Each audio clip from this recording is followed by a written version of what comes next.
Assalamualaikum warahmatullahi wabarakatuh.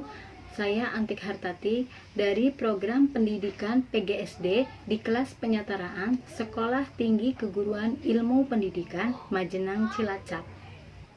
Video ini saya buat guna memenuhi mata kuliah pembelajaran terpadu dan tematik yang diampu oleh dosen kami, Bapak Johar Alimudin. Nah, teman-teman, dalam video ini saya akan menjelaskan dua materi. Yang pertama yaitu materi pembelajaran terpadu itu sendiri, kemudian yang kedua materi 10 pembelajaran terpadu menurut Fogarty. Mari kita membahas satu persatu. Yang pertama, pembelajaran terpadu. Nah, mari kita mengerti dahulu apa itu pembelajaran terpadu. Pembelajaran terpadu adalah salah satu pendekatan pembelajaran yang memadukan atau mengaitkan pokok bahasan yang saling berkaitan menjadi satu untuk memberikan pengalaman bermakna kepada siswa. Adapun pembelajaran terpadu menurut Aminuddin merupakan suatu pendekatan pembelajaran yang menghubungkan berbagai mata pelajaran yang mencerminkan dunia nyata di sekeliling, serta dalam rentang kemampuan dan perkembangan anak. Kemudian, adapun pentingnya pembelajaran terpadu menurut Rianto pada tahun 2010, hal-hal yang mendasari pentingnya pembelajaran terpadu antara lain.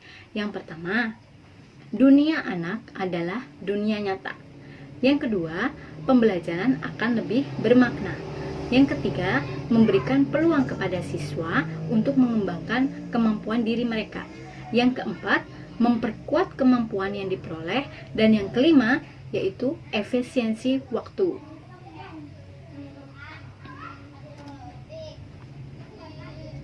Pembelajaran terpadu berfungsi untuk memberikan kemudahan kepada siswa dalam memahami serta mendalami konsep yang tergabung dalam tema. Demikian juga tujuan pembelajaran terpadu memudahkan memusatkan perhatian kepada satu tema atau topik tertentu. Siswa lebih bergairah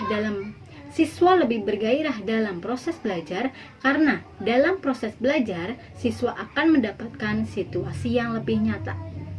Kemudian menghemat waktu penyampaian materi pembelajaran, karena dalam satu tema mencangkup beberapa mata pelajaran. Nah, itu tadi apa itu pembelajaran terpadu, yaitu mencangkup pentingnya pembelajaran terpadu itu sendiri, kemudian fungsinya, dan yang terakhir adalah tujuannya. Kemudian yang kedua adalah materi 10 model pembelajaran terpadu menurut Fogarty. Yang pertama adalah model fragmented. Yang kedua, model nested. Yang ketiga, model web-based. Yang keempat, model connected. Yang kelima, model integrated. Yang keenam, model networked.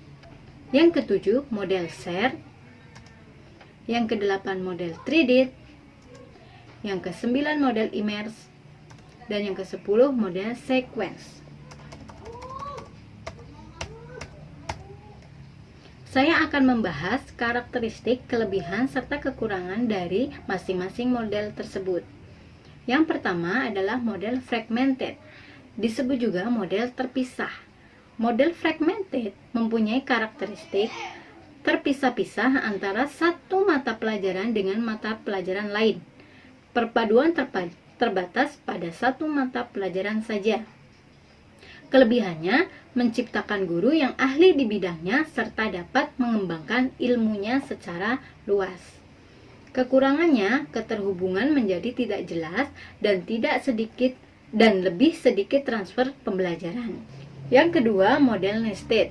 Karakteristiknya, pembelajaran terpadu menekankan keaktifan siswa dalam pembelajaran baik secara fisik, mental, emosional, maupun intelektual agar hasil belajar dapat tercapai secara optimal. Kelebihannya, guru dapat memadukan beberapa keterampilan sekaligus dalam satu mata pelajaran.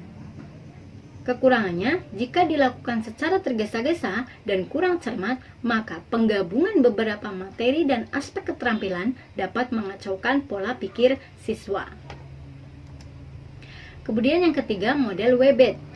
Model WB disebut juga model jaring laba-laba. Karakteristiknya berpusat pada siswa. Hal ini menempatkan siswa sebagai subjek belajar, sedangkan guru lebih banyak berperan sebagai fasilitator. Menyajikan konsep dari berbagai mata pelajaran sehingga siswa mampu memahami konsep-konsep tersebut secara utuh. Kelebihannya, adanya faktor motivasional yang dihasilkan dari menyeleksi tema yang sangat diminati. Kekurangannya, langkah tersulit dalam model pembelajaran ini adalah menyeleksi tema. Kemudian, model connected atau model keterhubungan. Karakteristiknya mengintegrasikan satu konsep, keterampilan atau kemampuan yang ditumbuh kembangkan dalam suatu pokok bahasan. Adanya hubungan terkait antara satu konsep dengan konsep lain dalam satu bidang ilmu. Kelebihannya, konsep-konsep kunci dikembangkan siswa secara terus-menerus sehingga saling terhubung. Kekurangannya masih terlihat pemisahan antar bidang studi. Selanjutnya, model integrated atau model terpadu. Karakteristiknya memadukan beberapa mata pelajaran yang memiliki inti topik yang sama menjadi satu topik tertentu, menghubungkan antar mata pelajaran yang menyimpulkan keterampilan dan sikap positif dari siswa itu sendiri. Kelebihannya memudahkan siswa untuk mengarahkan keterkaitan dan keterhubungan di antara berbagai muatan mata pelajaran. Kekurangannya, model ini sangat sulit diterapkan secara penuh. Selanjutnya, model networked atau model jaringan. Karakteristiknya, setelah siswa menentukan konsep yang mereka minati, siswa menggali informasi terkait konsep tersebut dengan bertanya kepada temannya ataupun gurunya. Kelebihannya, melatih siswa untuk cakap dan terampil dalam pencarian informasi. Kekurangannya hanya dilakukan bukan tenaga ahli. Selanjutnya, model share atau model bagian. Karakteristiknya memadukan dua disiplin yang memiliki konsep sikap dan keterampilan yang sama. Kelebihannya, dua orang guru dapat menggabungkan jam pelajarannya bersama-sama untuk menciptakan hambatan waktu yang lebih besar. Kekurangannya, memerlukan kesepakatan dalam kerja tim secara bersamaan. Kemudian model threaded atau model galur, yaitu karakteristiknya dengan menggunakan ide yang ada dalam metakurikulum dapat ditargetkan serangkaian keterampilan berpikir tertentu untuk memasukkan prioritas. Kelebihannya apa? Yaitu guru akan lebih menekankan pada aspek perilaku metakognitif sehingga siswa akan belajar bagaimana seharusnya mereka belajar.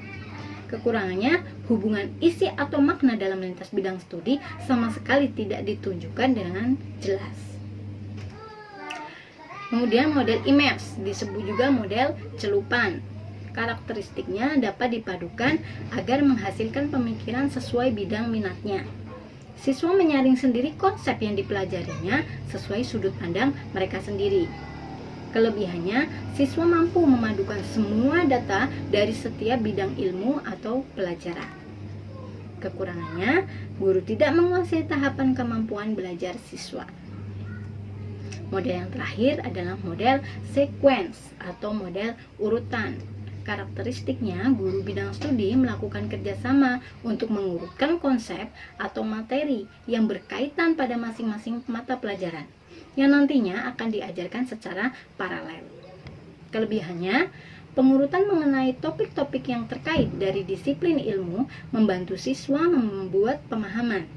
Kekurangannya, ide atau konsep yang sama pada satu mata pelajaran yang akan diajarkan juga pada mata pelajaran lain, walaupun tetap pada pengajaran yang terpisah.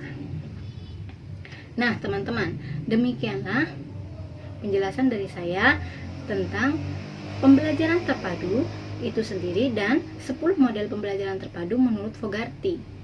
Semoga bermanfaat bagi teman-teman semua. Saya akhiri, wassalamualaikum warahmatullahi wabarakatuh.